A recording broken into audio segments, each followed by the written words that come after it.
तबूक के मौके पर ना ऊंट पे बैठे थे, पीछे रह गए।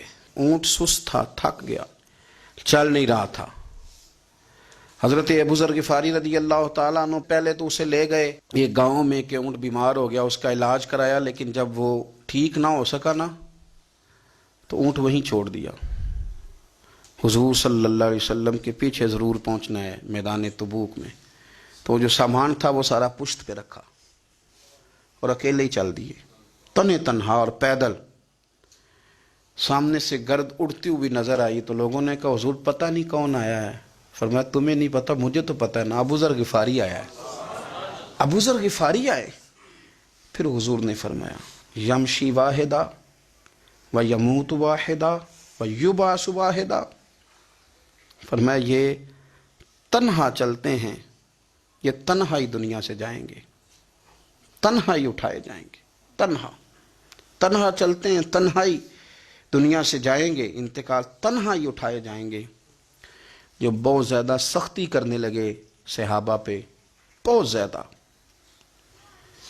तो हज़रत उस्मान गनी रदी अल्लाह ताला अन्हु ने फरमाया कि आप अपने मिजाज के लिहाज से तो दुरुस्त हैं, पर जो चीज़ आप तारी करना चाहते हैं, जब शरीयत गुंजाइश देती है तो आप क्यों इतनी सख्ती फरमाते हैं। तो फरमाने लगे ठीक है, फिर मुझे रब्ज़ा जाने की इजाज़त दे दो। रब्ज़ा एक बस्ती थी, जंगल था, वहाँ कोई आता जाता नहीं था। असी किसे दे कुछ नहीं च लगदे ते ना कुछ साडा दर्दी। हुजूर ने कहा था ना यमशी वाहिदा, तो अकेला चलेगा, रब्ज़ा चलेगा। हज़रत सैयदना उस्मान गनी ने कहा ये कुछ बकरियां ले जाओ, दूध पी लिया करना। फरमाया उस्मान मुझे माल की तो ज़रूरत पहले दिन से ही कोई नहीं, मुझे तो रब रसूल की ज़रूरत है, उनकी करम नवाजियाँ मेरे साथ रहती हैं। तशरीफ़ ले गए, वहाँ तन्हा खजूर के खुश्क टुकड़े खाते, इबादत करते, अल्लाह को याद करते। बड़े बड़े लोगों ने आके कहा कि अबू ज़र आपकी बड़ी शान है, हमारे साथ चलें। फरमाया छोड़ो, कहाँ मंशूर हम और कहाँ हंगामे मोहब्बत के, एक हुजरे में रहते हैं, खुदा को याद करते हैं, ज़रूरत कोई नहीं, जहाँ हूँ ना वहाँ मैं ठीक हूँ, हाजत नहीं। विसाल का वक्त आ गया, दुनिया से जाने का टाइम आ गया, अकेले हैं, बीवी है और बेटी है, जंगल का इलाका है, हज हो गया, रास्ते बंद हो गए, बीमार हो गए। अपनी अहलिया को बुला के कहने लगे अब मैं बचूंगा नहीं, अब जाने का वक्त आ गया। मैंने फ़कीरी जो हुजूर की देखी थी उसमें मैंने वक्त गुजारा है, और देख मैं जा भी फ़कीरी मेरा हूँ, लै सजड़ा सा तोड़ दी पाई, जान भी दिती तेरा तेरे, अब जाने का वक्त है। तो इस तरह करना, अगर तेरे पास कोई कपड़ा हुआ तो मुझे कफन दे देना, ना हुआ तो अल्लाह के सुपुर्द कर देना। कहा हम दो औरतें हैं, जनाजा गुस्ल कफन। फरमाया रब जमात भेजेगा मेरे लिए, लोग आएंगे, मेरे नबी पाक ने मुझसे वादा किया था आएंगे ना लोग। तो अहलिया कहने लगी अबू ज़र आपको कैसे पता है कि आप इस सहरा में इंतकाल कर जाएंगे, अल्लाह शिफा देने वाला है। फरमाने लगे हम 3-4 लोग बैठे थे तो हुजूर ने फरमाया था तुम में से एक शख्स सहरा में अकेला इंतकाल कर जाएगा। तो वो मेरे जितने बाकी साथी थे वो सारे इंतकाल कर गए, अब मैं अकेला ही बचा, मुझे पता है वो मैं ही हूँ। तो तुम देखना तुम्हें कोई ना कोई मिल जाएगा गुस्ल कफन के लिए।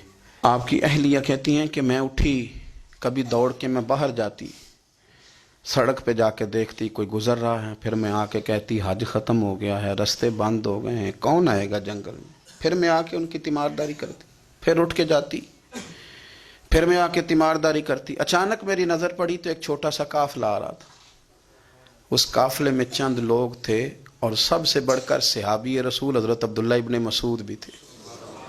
मैंने उनको इशारा किया तो वो दौड़े आए, कहने लगे बहन क्या है। मैंने कहा यहाँ एक शख्स है, तुम्हारी थोड़ी सी ज़रूरत है उसको। तो अब्दुल्ला इब्ने मसूद कहने लगे कौन है बीबी। कहते मैंने कहा कि वो अबू ज़र गिफारी हैं। कहती तड़प के रोए अब्दुल्ला इब्ने मसूद, तड़प के कहने लगे अबू ज़र मेरे नबी पाक का प्यारा, मेरे माँ भी उस पर कुर्बान, मेरा बाप भी कुर्बान, किधर है जल्दी बताओ। कहती मैं ले आई, 4-5 लोग थे वो।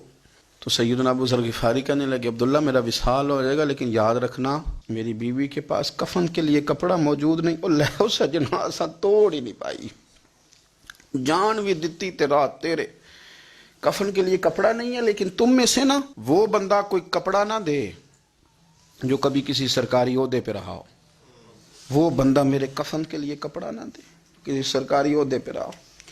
ایک انصاری جوان کہنے لگا ابو ذر میں کبھی کسی عہدے پہ نہیں رہا، اگر آپ میری چادر قبول کر لیں کفن کے لیے تو میں ٹھیک ہے، میں نے نا حضور کے طریقے پر زندگی گزاری ہے، چپ کر کے میرا جنازہ پڑھ دینا اور مجھے کہیں اور نہ لے کے جانا، اسی کسی دے کچھ نہیں جو لگ دے تو نہ کوئی ساڈا دردی یہیں کسی صحرا میں جنگل میں یہیں کوئی قبر کھود کے مجھے دفن کر دینا، مجھے جانے نہیں ہے کسی جگہ۔ حضرت عبداللہ ابن مسعود رضی اللہ تعالیٰ عنہ نے جنازہ پڑھایا، اور اس درویش کو جو 5ویں یا 4تھے مسلمان ہیں ان کو وہاں دفن کیا۔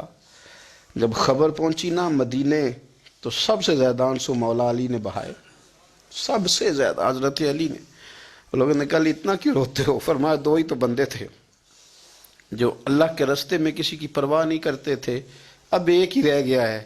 کہا حضور کیا مطلب؟ فرمایا 2 ہی تھے، ایک ابو ذر اور ایک علی، اب اکیلا علی تو رہ گیا، وہ چھوڑ کے چلے گئے۔ حضرت سیدنا ابو ذر غفاری رضی اللہ تعالیٰ عنہ اس عظیم شخص کا نام ہے، سردار قبیلے سے تعلق تھا، بڑے بہادر تھے، پر حضور کو فقیری میں دیکھا تو پھر زندگی اسی فقیری میں گزار دی، اسی فقیری میں، اسی طریقے میں وفا کر کے نا اسی رنگ میں گزار دی، انہی نقشوں پہ رہے۔